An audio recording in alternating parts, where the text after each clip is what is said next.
If I only had a nickel for every time somebody came to me and says, "Hey, I just talked to such and such coach, and they told me the first thing I need to do is discover my voiceover niche." So that's what we're going to talk about on this morning's daily voiceover huddle. Welcome. I do this every weekday at this time. For those of you in the U.S., that would be morning, but we've got folks from all over the world, and I appreciate you taking the time to be here because it's my way to share a daily tip, trick, strategy, just something to help move you down the road towards voiceover success. My mission is to help voiceover talent become profitable or become more profitable. So that's what my coaching is all about. That's what this channel with about 1,300 videos is all about. And that's what this particular video today is all about. So welcome. Glad to have you here. My name is Bill DeWees, by the way. I've been doing this, recording voiceovers full time for about 18 years, almost 18 years. I'm a voiceover coach, voiceover demo producer, and the author of a couple of voiceover books. My latest, Get Paid Using Your Voice, Get Found, Get Heard, and Get Hired. And this week, what I'm doing is I'm talking about touching base on some of well, they're all important. This is basically a roadmap. It's it's an A to Z, how to get started and what to do each step along the way to get to where you want to get in voiceover. And this week I'm sharing some of the thoughts from the book, and that's why we're going to talk about niche. How many of you guys were on the program? Before I do that, though, how many of you were on last night with Mallory, my daughter Mallory, in her Fiverr class? How many of you guys were there last night? Wow, we had a great turnout, number one. And I'm a little biased. She's my daughter. But as I said last night before we started the class, she didn't teach the class because she's my daughter. She taught the class because she has killed it on Fiverr. I use guest instructors who have proven that they know what they're doing and they have success doing it. And I've mentioned it before, she's a six-figure voiceover earner, most of that coming through Fiverr. So not only does she understand the platform, but she continues to stay updated on what's going on. So last night was a great class. Good news if you weren't there. And by the way, if you were there, thanks for your participation. But if you weren't there, we've got the videos so you can watch replay and have access. Actually, you can get unlimited access to that video, but it's only available. You can get it through this Friday night, and then we're taking it down. All right. So if you're interested, I've got a link below in the description. Go check it out. It's okay. Just one thing I want to tell you, there's so much stuff that's covered, but in addition to the 90 minutes we did last night, she recorded 2 hours worth of bonus material, video material. And on one of those videos is a critique of my gigs. She apologized to me. She said, "Dad, I did I did a critique of an analysis, a critique of your gig, and I apologize in advance." Point being, it was no holds barred, and there was some stuff she found. It sounds to me like quite a bit of stuff she didn't like very well. So this is a chance to watch her tear apart my gig in a good way, because I was hoping she would do this, because even though I do okay on Fiverr, I mean, it's certainly one of the legs of my or one of the spokes of my voiceover wheel, marketing wheel, and my per job I do there is pretty darn good.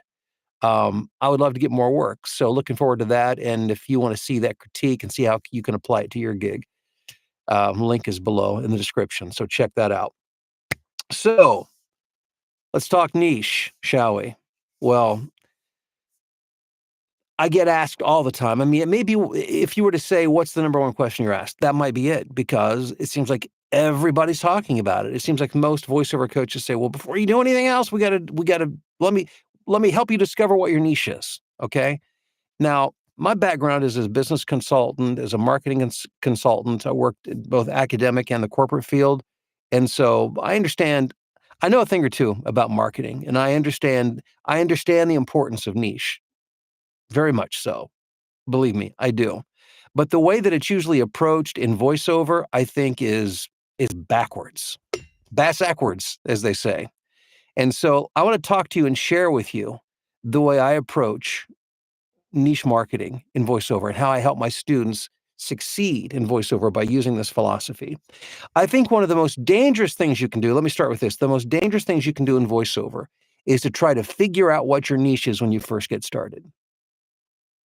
How do you know where you're going to succeed in voiceover?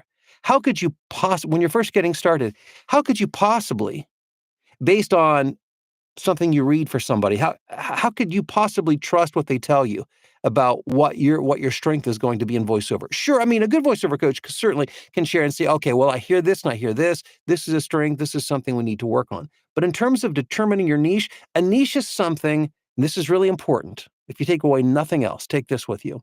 A niche is determined by the marketplace, not by you. I mean, you may decide, okay, well, I'm going to do this, that, or the other. And then you go out and that's what you try to do. But the reality is, you don't get to vote. Only the market gets to vote. They get to decide what they think you're best at. And it doesn't always turn out the way you think. My background, in addition to academia and business, worked in radio for a long time as a program director and a morning personality as well. And, one of the things that you learn real quick when you're programming a radio station, especially if it's a music-driven radio station, which is what most of my experience was in. You realize, I mean, you develop a good ear, and I think I have a very good ear. And I worked for stations that reported to the major trade publications, so we were inundated with new music by record companies, and it was my job to either select or work with my music director to select we may have 100 new singles in a week and have to pick 2 or 3 to add to the radio station. I've got a pretty good ear, and I was pretty good at picking out songs that would do well. But you know what? I never got the final vote.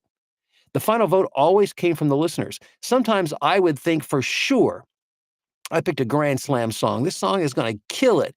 And it died a painful death because the market didn't care for it. There's other songs I heard, I thought, there's no way we'd ever play that song. Song became huge hit. And that has happened more than once over the course of my broadcast career. I learned a very valuable lesson, and that is you can have an opinion, and it can be it can be a professional opinion, but ultimately the market will decide whether they're going to hire you or not and what they're going to hire you for. So what you do is this. You allow the market to determine your niche by listening very carefully to what they tell you. How do they speak to you? Well, they speak to you by responding to your demos. Oftentimes, they'll tell you what they like. When somebody hires you, they'll often refer to what they heard on your demo that you liked. This is all market research. This is market research that you have to pay careful attention to.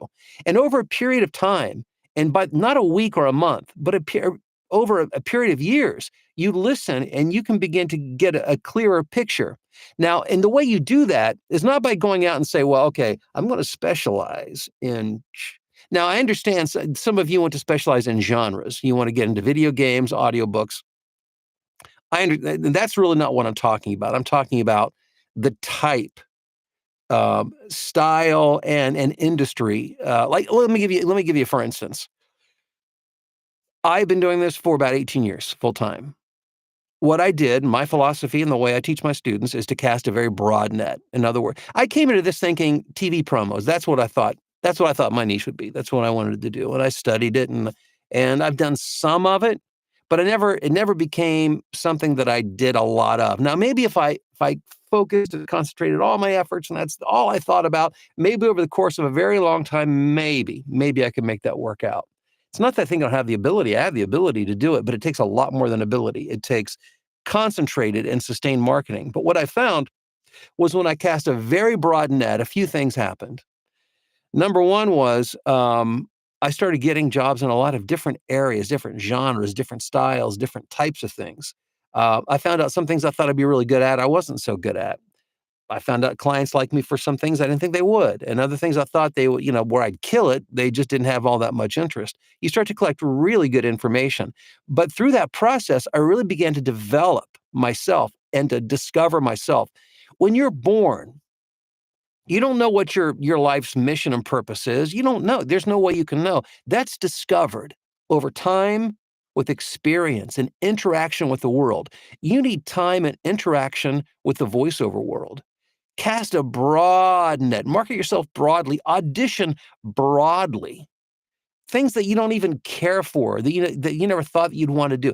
Try it, do it all, try it all. You never know. You never know what doors will open. what you might really connect with, what you might really be great at that you never even considered before. 18 years in, I continue to cast a broad net, but here's what's happened. If I were to say, say what my niche was, believe me, it's not something I selected. This is what the market hires me for the most, not exclusively. I do everything, as you know, but I get more healthcare. Oh my gosh, I get boatloads of healthcare. I record commercial work for healthcare systems and hospital systems all across the US. I record for, I believe, I can't think of a major pharmaceutical company that I don't record for. Do lots of pharmaceutical stuff. Had you told me that early in my career, I would have said you're nuts. I've learned to really love all this stuff. It was hard. I'll be honest with you. It was hard. But apparently, I have a knack for taking the technical things that may feel and sound intimidating and make them feel a little more relatable to people. And so that was something I really didn't realize that I had early on. Now, does that mean all I do is market for hospital, healthcare commercials, pharmaceutical? No, I still market myself broadly. It's just that a big chunk of my clients, that's what they hire me for. And I would say second to that would be um, open enrollment. I do, my gosh, boatloads of open enrollment, where that window of time where employers are employers communicate to their employees about what their healthcare plans and insurance and all that stuff will be for the upcoming year. When open enrollment season opens, I'm just inundated with that kind of work. I never even thought about that as being a thing in terms of voiceover, but it is. I didn't market myself for it. I market myself broadly. And those opportunities come up along with I still have had the opportunity to do, the national ads, to do the TV promos, to do, dubbing, to do whatever, video games. I still get to do all of that stuff. But it's because I market broadly. So I do a lot of everything, but there's a couple things that have merged to really be my true niche. But I allowed the market to tell me that. And that's how my students find success in voiceover. When somebody says, hey, first thing, let's figure out what your niche is. No, no, no, no, no, no. Sure, work with a coach. Let them you can get some valuable feedback to find out where your strengths, maybe where your weaknesses, where you can do some work. But never let somebody tell you what your niche is. I mean, they may have an idea, a guess, but it will only be an educated guess. They might be right. They might be completely wrong. And the problem is, if you listen too closely to somebody who says, oh, you should be doing this, you may miss out on some of the best opportunities of your life. So market broadly, broadly, broadly, broadly. In my opinion, video production companies that's where it's happening because these guys and gals do everything. So if you want access to everything, that's where you do it. And then watch as your skills develop, your confidence grows, and all of a sudden these areas will begin to emerge where clients gravitate toward you for these things. So pay attention to that. Pay attention to what clients point to in your demos. I really love it when you do this. I really love, record it like that. This is market research. This is all extremely valuable data. So collect it, listen to it, embrace it, but always, always, always market broadly because you just never know what lies around the corner. And that's how you discover your voiceover niche. All right. If you haven't yet, make sure you check in on the live chat. I'd love to know where you're watching and listening from today. It is my tradition. This is a throwback to Romper Room Romper Room, for those of you old enough to remember. If not, Google it, YouTube it, Romper Room. When I was a little kid at the end of Romper Room, the host of Romper Room would pull out her magic mirror and say, I see, and she would name names, and I'd always wait for my name to be called out. Now, I know we're not children, but this is my way of saying I appreciate you being here. And I want to say a big good morning and hello and thank you to Phil in Tokyo, who is checking in here evening time in Tokyo. I appreciate you being here. And Phil's here just about every morning. And we've got Matthew in Grand Rapids, Jason in Nebraska, Ethan in Toronto. Good morning, Patty in hot and sunny Palm Desert, California. Professor Tracy is checking in. Hopefully the rain is subsiding. She's in Rochester, Minnesota. Now, Tracy, as somebody who just had some new sod laid last week, I am praying for continued rain. This is right now, this is working out great for us. Rusty, hello to you in the Upper Peninsula of Michigan. Mark in Montreal. Tasmania checking in, where it's freezing cold. Good to have you here today. David in Gardner, Kansas. Theo says, sitting right here in my little niche high atop a downtown Chicago skyscraper and heading out later to watch the White Sox send their niche over the left field wall. Oh, fun. I've got some great memories being at Cellular Field watching the White Sox. Okay, I'm going to share a quick memory. Okay, one story, true story. Like I told you before, these stories that I tell you, they're not made up. This is true. This is a long time ago. This is like 30 years ago, 32 years ago. My in-laws we had recently moved to the Chicago area. My in-laws were coming for a visit. My in-laws are huge baseball fans. And so I thought, well, let's take it. It was for July 4th. I thought, let's go watch the White Sox play and watch the fireworks. So I ordered the tickets online. Now, actually, I don't even know if I ordered them online. And if I did, it was early on and it didn't have all of the detailed information as it did now. I think it was online, but I remember seeing and thinking, oh, these are great along third baseline. And I thought, these are great tickets. So I bought the tickets. We went to the field. Vicky was 8 months pregnant with my son, Alex. All right. So she's 8 months pregnant. And so just to draw the picture here. So we get our tickets. I'm feeling excited. I just feel proud that I did a good job. These are my in-laws and I want them to have a great experience. So we get our tickets. We walk into the stadium. Long story short, the tickets that I bought, when looking at this description online, appeared that they were right on first baseline. Where they were was second from the top row at the very top of what's now Cellular Field. So, and what made this, again, a real adventure was Vicky was 8 months pregnant. So, bless her heart, she had to climb all the way to the top of the stadium, and which is hard enough. And then by the time she gets there, she's dying of thirst. The only vendors up there were beer vendors. Well, that's not going to work for an 8-month pregnant woman. So I was required at that point.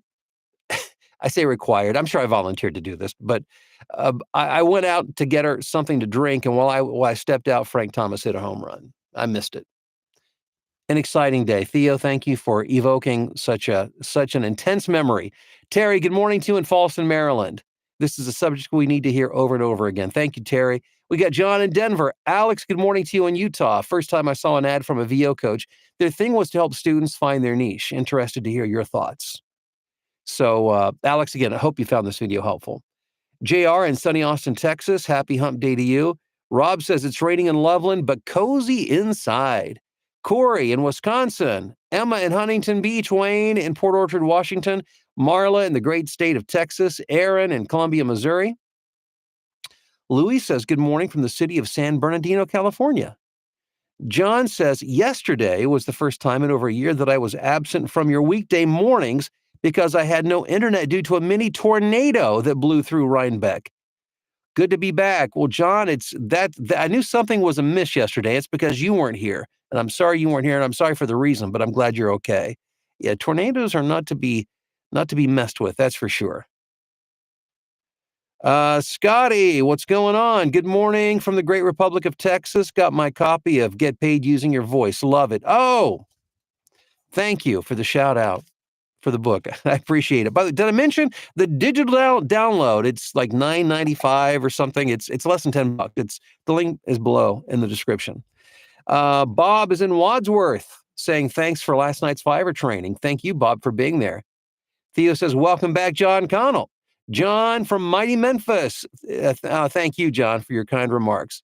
Dasham, Buffalo. Sandra, Dallas-Fort Worth. Chris in Lakeville, Minnesota. Sandra, moving toward voiceover success in the great town of Worthington, Ohio. Spent many wonderful years there working in radio. Megan, good morning to you in Manitoba, Canada. Mike in Spanish Fort, Alabama. Stephen, it's a gorgeous day in Halifax, Nova Scotia. Alicia, waving hello from Washington, D.C. Pre-wedding week has me beyond busy. I'll be back after next week. Hey, so you're getting married? I assume we're talking about your wedding. Well, hey, congrats. All the best to you. I hope everything goes. I hope everything goes smoothly. I hope it's smooth sailing and everything goes just as you plan it. Sometimes it doesn't work that way, but I hope it does in your case. Amisha in South Carolina, Guy in St. Louis, Christine in Wilmington, Delaware. Bob says, niche, do it all, and your niche will define itself after a while. That's exactly right, Bob. Sonny, good morning to you. Jim in Memphis. How are you doing? Let's see here. Sonny's catching his second live stream today. Good to have you back, Sonny. Sonny in Sardinia. Again, thank you for reminding me of that. Theo says, Nisha, I had no idea that my bad Sam Elliott voice would be a hit with trucks and farm equipment commercials, but that's definitely a niche that chose me. Theo, it's like, Ray, I mean, how could you possibly say, you know what? My thing in voiceover is going to be imitating Sam Elliott. And as you see, you call it a bad Sam Elliott. So I'm sure it wasn't even on your radar. You know, it's funny. Well, you know what? You don't need any more stories. We'll save that for another day. But thank you for sharing that, Theo. That's a great example of what can happen when you allow the market to choose your niche.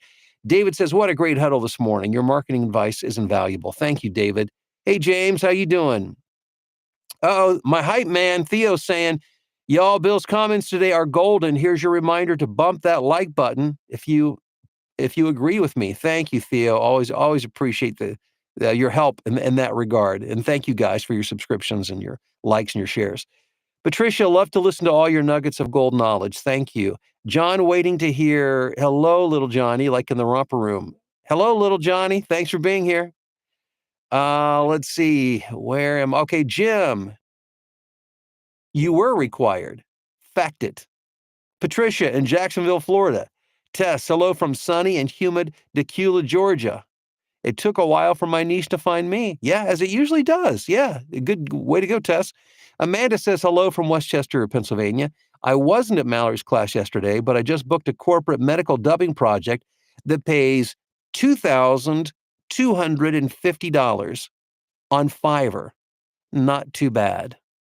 Amanda, hold on. I know it's in here someplace. Where's my bell? The bell of voiceover success is about to ring long and hard. That's amazing. Let me say that again. Amanda says she just booked a corporate medical dubbing project for $2,250. You know, the platform that only pays $5 or $10 per job. Way to go, Amanda. Proud of you. Asher in Georgia. John, says thank you. Adam in Bristol, Tennessee. Oh, not you. Your daughter's getting married. Gotcha. Okay. Got that.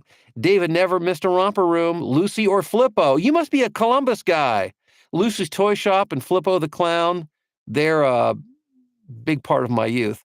You know, interestingly, one of the voiceover blueprinters and one of our voiceover blueprint faculty and somebody who's on this morning, Rob Ryder, who you've heard me talk about on a number of occasions. His mom worked for the CBS affiliate in Columbus, WBNS.